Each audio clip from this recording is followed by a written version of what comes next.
Welcome back to Mid-9M, where we unveil the mysteries of the unknown. Today's tale delves into the dark corners of human desperation and the sinister beings that lurk in the shadows. Brace yourselves as we unravel the chilling story of David, a college student trapped in a mundane existence, and his encounter with an otherworldly entity known as the Burdener. This eerie narrative will send shivers down your spine and leave you questioning the true nature of the trash we discard.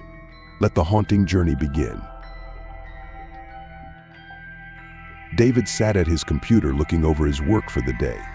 The list was lengthy yet complete, most importantly on time. 2 more years at the same college.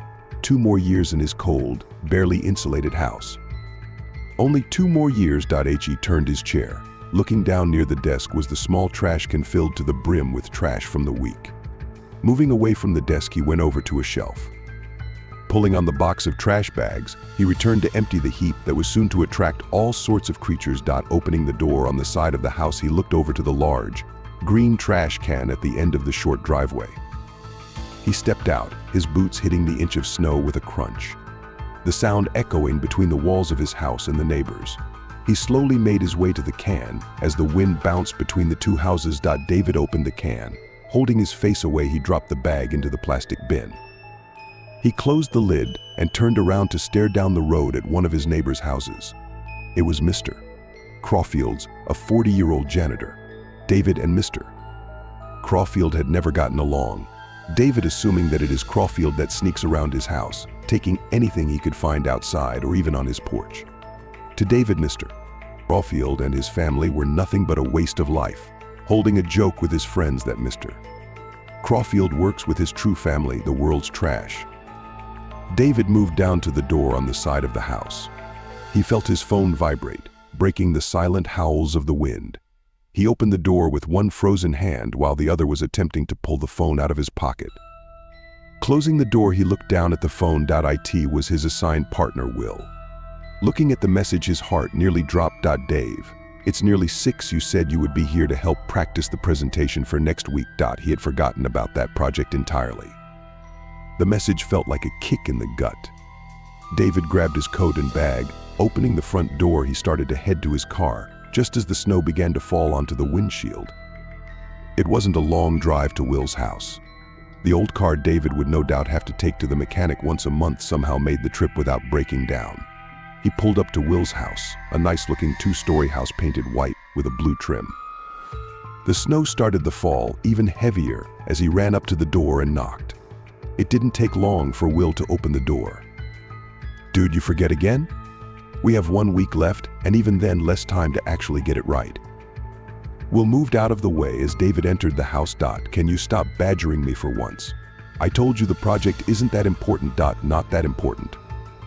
David's 10% of our grade, that's pretty fucking important. As Will ended his sentence, he turned to the door that led to the study he had set up. Fine. Listen, just let me use the restroom, then we can get this stupid project done.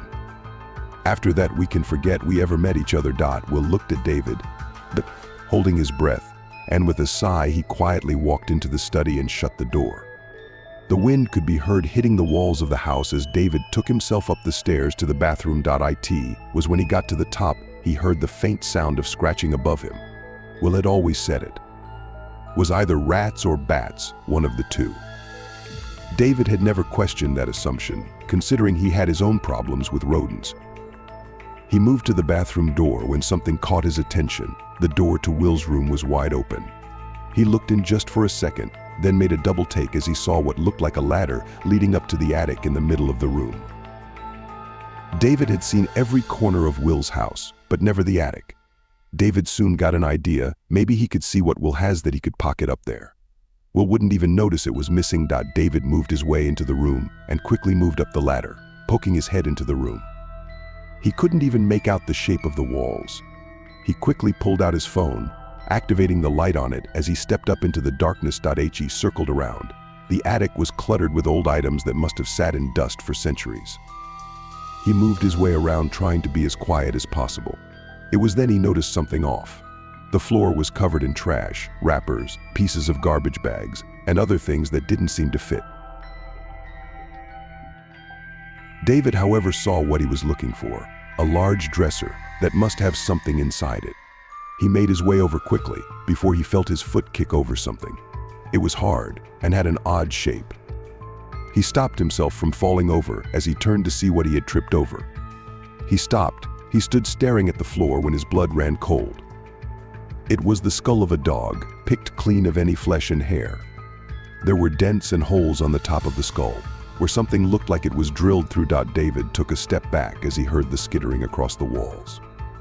He turned, trying to face the source of the noise, but every time he would turn it would start somewhere else. He frantically started to spin the light, trying to keep quiet to not give away that he was snooping around Will's attic. He suddenly heard the noise stop. He slowly turned to face the dresser. There was a large humanoid creature perched onto it, its hands gripping the open top drawer. Its skin was a pale drowned blue. Its skin had a look of wetness.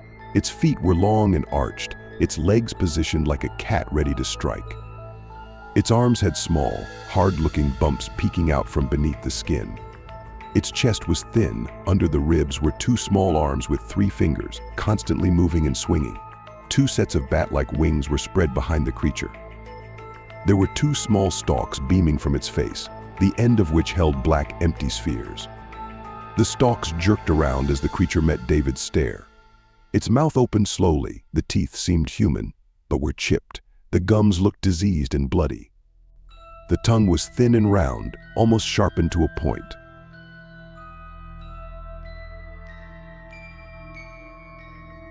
David, the one my gratuitous landlord has spoken so much about, what is with your fearful gaze? The words that left the creature were soft yet forced. It took many pauses between words. The tone of its voice changed with every pause. Sometimes it was a low mumble, while other times it was almost yelling at David. David could not respond, nor could he run. He stood staring at the monster with water almost ready to start streaming from his face. My dear friend, oh my companion. There is no need to cry. Please listen to my words and listen well. David began to take a step back, yet felt compelled to stay.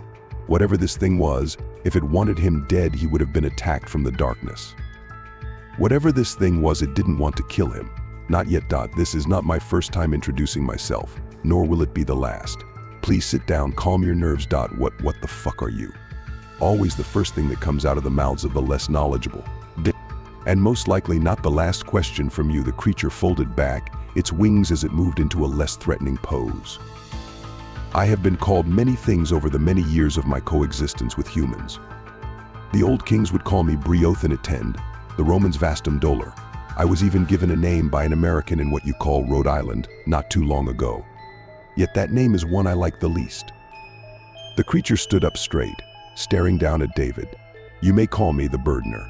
A name, although not as clear as the others, it is one I find the most fun to say. David took a step back, keeping the light on the Burdener. What do you want? What I want, much like a house pet, is a place to live. A place to stay warm, and someone who is willing to keep me fed. The Burdener quickly jumped off the drawer and crouched in front of David. I do not eat people, if that would be your next question, but although I have before, it has never been my choice. The Burdener started to crawl around the floor, moving around David as well as between boxes and items stacked around the attic. I can only eat what my landlord finds worthless. Whatever he is willing to throw away. I can only consume what he places in my bowl. Much like any good pet, I eat all that I am given, and only what I am given. Why are you telling me this? David said, attempting to keep light on the Burdener as it moved across the room. Because my current landlord, William, is one I have lost my faith in. He only feeds me the minimum for me to survive. I haven't had a treat for what has felt like years. He has found the world to be filled with meaning. There was a moment of silence as the Burdener came up behind David. You, on the other hand, are much like me. The world to both of us is nothing but trash. David could feel the cold hand grip onto his right shoulder as the Burdener came close to his ear. His breath smelled like a dumpster left in the hot sun for days. Even we are nothing but trash. The Burdener moved back into the shadow as David stood still, pondering. I have an offer for you, my dear friend. You could become my new landlord. I could be your new pet. But unlike any cat or dog, I can give you more than just the fleeting feeling of happiness. I won't burden you with the specifics to make this easy for you to understand. I can turn your trash into treasure, money of any kind or value. If you feed me right, you could be $1,000 richer every week. David stood, thinking for a moment before looking forward again. The burdener was simply standing waiting for him to respond. It took a moment for David to decide what to say. What do I need to do? A week had passed. David was driving from the college. The presentation went better than expected, although he had to do all the talking due to William's tragic disappearance. He opened the door of his car and walked down the driveway to his trash can. He opened the lid to find it completely empty, besides a small box at the bottom of the can. He tipped the can to the side and angled it so the box slid out onto the snow. He positioned the can back to the way it was and picked up the box. He opened it and his jaw dropped as he saw the small bundle of $100 bills rolled up finely with a blue thread. He closed the box and turned to the door on the side of the house. He walked towards it, stopping as he looked at Mr. Crawfield's house. A smile grew on his face as the words of the burdener rang in his head. We are all trash. He opened the door, staring at the house across the street, with the only sound being the scratching coming from the attic of his house.